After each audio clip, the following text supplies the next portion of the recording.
Apa hukumnya ngikuti manhaj salaf? Sudah saya katakan wajib.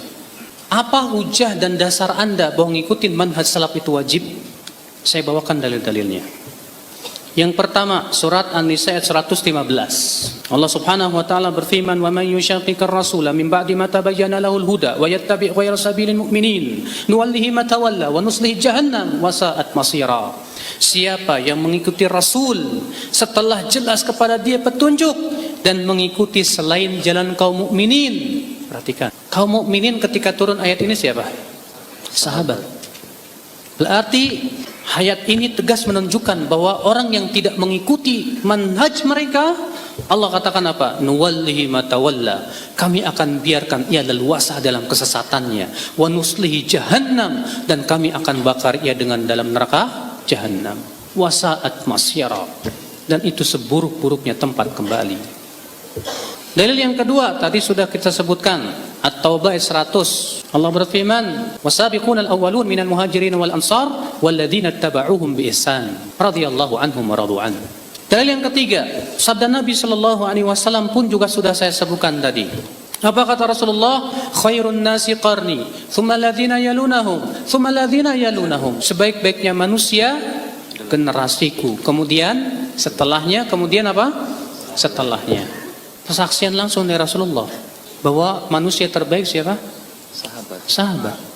Karena mereka manusia yang terbaik, kewajiban kita mengikuti yang terbaik. Dalil yang keempat, hadis Nabi sallallahu alaihi wasallam bersabda, "Fa innahu man ya'ish minkum fa sayara ikhtilafan katsira, fa 'alaikum bisunnati wa sunnatil khulafa'ir rasyidin." Sesungguhnya siapa di antara kalian yang hidup nanti akan melihat perpecahan yang banyak, maka hendaklah kalian berpegang kepada sunnahku dan sunnah khulafa ar-rasyidin. Dan dalam lafaz lain yang disebutkan, hadisnya sudah kita sebutkan tadi, bahwa Rasulullah mengabarkan umat Islam akan berpecah menjadi 73 golongan. 1 di surga, 72 di mana? Di neraka. Siapa yang di surga? Yang aku dan para sahabatku di atasnya. Tegas, jelas. Adapun perkataan para ulama banyak sebetulnya, tapi saya hanya bawakan sedikit saja. Di antaranya perkataan Imam Al-Auza'i. Ya, beliau berkata, "Alaika bi athari man salaf." Hendaklah kalian pegang jejak kaki salaf. Wa in rafadakan nas, walaupun orang-orang mencemoohkan kamu, menolak kamu. Wa iyyaka wa ara'a rijal. Jauhi oleh kalian sebatas pendapat-pendapat manusia. Wa in zakhrafuhu laka bil qaul, walaupun mereka menghiasinya dengan ucapan-ucapan yang indah. Perhatikan, ya.